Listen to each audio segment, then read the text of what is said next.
10 to Greensburg. We took a direct hit. Where's that tornado at?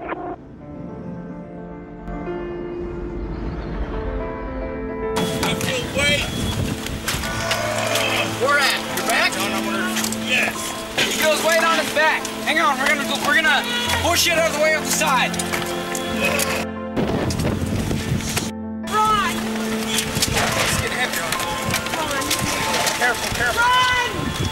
That there's probably holding some up too, baby. Someone hold the light or something. Yeah, I got a light. Wait, can you hold the light with the other hand?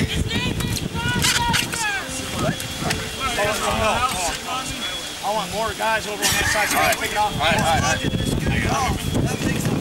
Honey, how are you doing?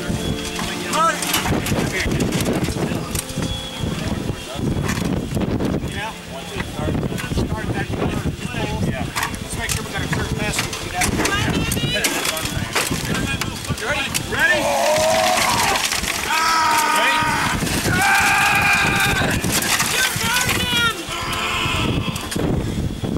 Mark, you're gonna have to cowboy up, buddy.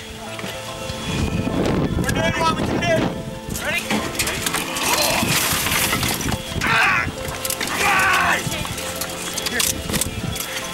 Ready to flip it over now? Flip! Yeah, flip it.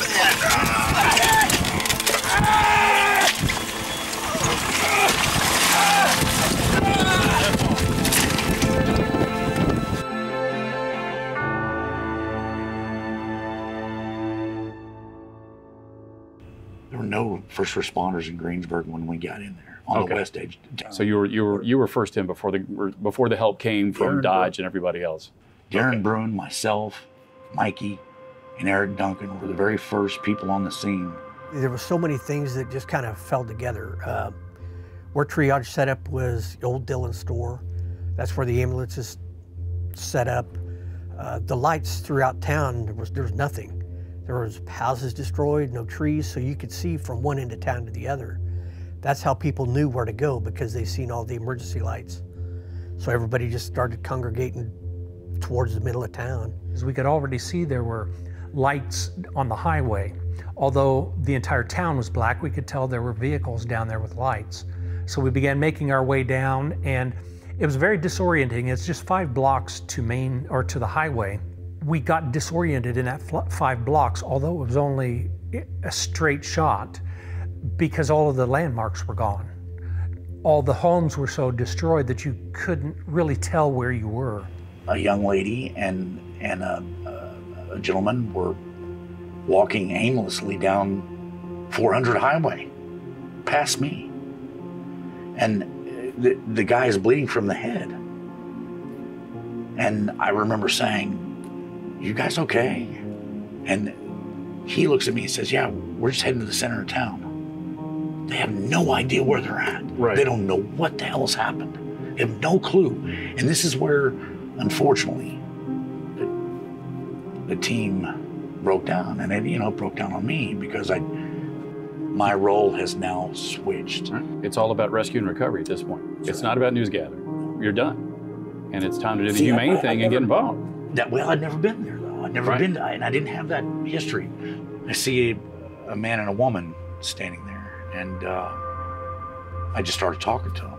"Are you guys okay?" That was the first, "You guys okay?" And you could clearly tell they were not okay. That was Leela. Oh, really? Okay. It was on the west edge of town, that big motel. It used to be a big, and I say big, it wasn't like a big hill, but for Greensburg, it was a pretty big motel. That's a small motel that was on the west edge of town, right? Yeah. And your shot comes up. It's a car in a building. Currently, we have the owners with us that survived this tornado by going into the closet. Leela, I'm going to put Leela on the phone. Hi, Jay. Leela, please tell us what happened. The image clearly shows that there is a car that has been thrown into a room in the hotel. And Lanny says, "Hey, I got somebody who wants to talk to you." I'm like, "Okay." And he's like, "Well, here's Lena." And all I can do is think about, "I'm glad you're okay," and she, we talked about the fact that she was okay. And I mean, when you consider, here I am looking at her motel, and there's a car thrown through it. I can't imagine what the rest of the damage was. And this was just on, keep on, this was the west edge of town. Thank you, thank you so much. We were watching you, we were watching Jay, blah. I mean, she just, kudos to you. She was wanting to try to give you kudos because she was literally, and she, her husband, he didn't take shelter right off the bat. They kind of waited until almost the last minute. Horrible idea, but thankfully they did take shelter, and ultimately it was right behind the front left tire of that vehicle as it's parked up. You see it in the video. Right. They're right behind that. That's how they survived. Well, we were watching actually Cake Channel, and I know you said, the tornado is coming straight towards Greensburg, so we stayed at home until the last minute, and then the power went out. So then I was inside the closet, and then my husband came in, and we just stayed there until it was all over. I'm so glad that y'all are okay. And we love you, for, all the news that you give, especially regarding weather. I cannot thank you enough that you are all right, and I'm terribly sorry about your loss. So you own the hotel there in town, and can you tell us how badly damaged your hotel is? It's really bad. There's no salvaging left. All the roof is blown away, all the windows are blown away. Our van is in one of our rooms, actually, And could you tell me, are we getting any severe storms in Greensburg, tonight? We probably... We don't have anywhere to go. I can't believe, I'm still impressed that if the roles were reversed, I'm in that situation, I'm probably telling the media to go jump, okay? I'm not gonna offer up the interview because I'm probably too busy wondering about what am I doing? I can't fathom that. So the fact that Lena wanted to talk to us about her experience, I wanted to make sure that she was able to express herself and say everything she wanted to say. There was no way I was going to interrupt that, but I had to temper all of this with also in the back of my mind, it's not over. The storm is not over. The threat to life, limb, and property has not ended in Cakeland. So I have to very carefully balance this interview with a survivor that I want to give the utmost respect and compassion to because of what they went through, but at the same time, in the back of my head, realizing at some point I've got to end this because Stafford County is under a threat right now.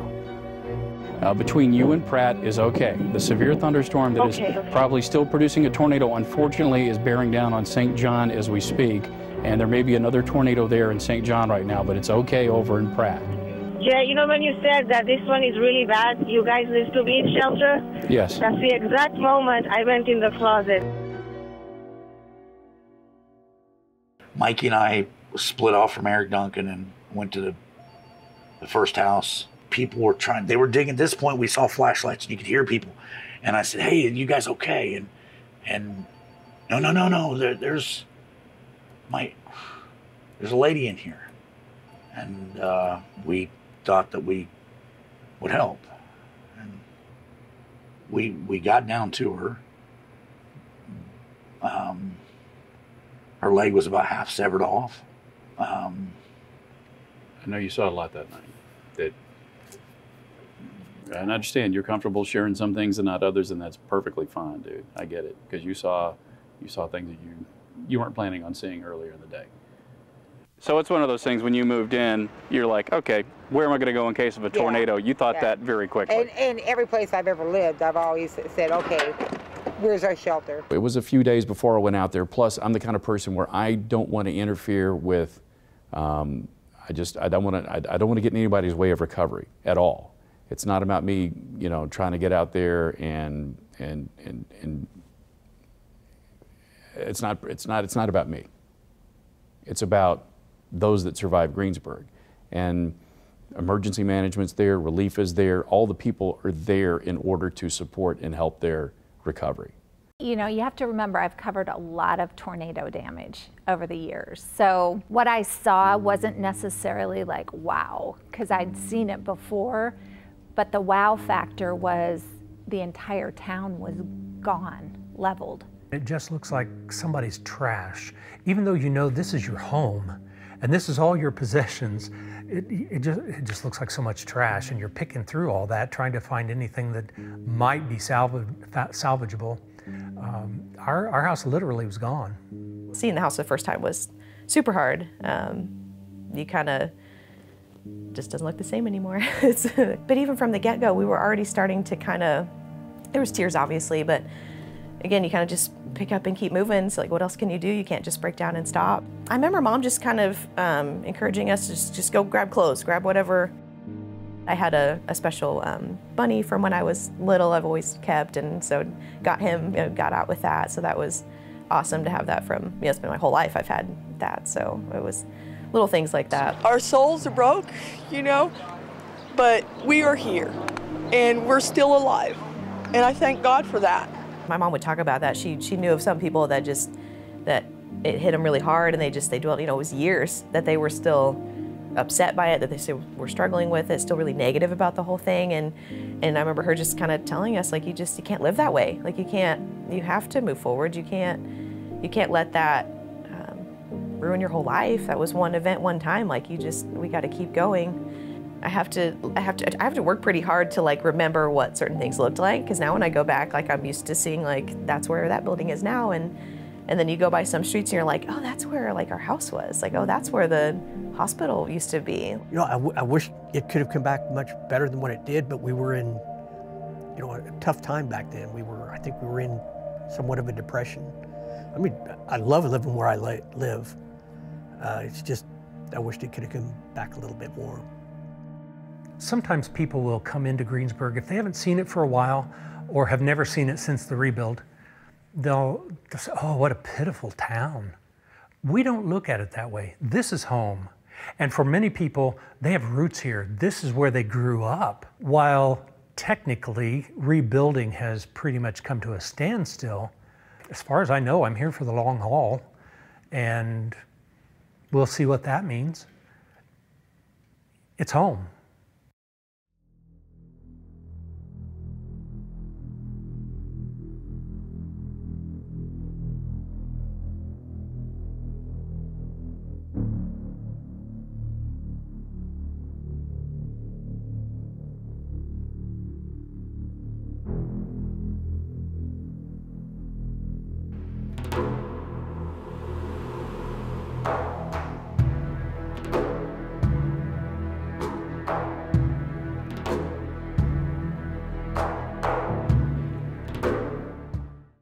Everyone has said that meteorite was lost in some form.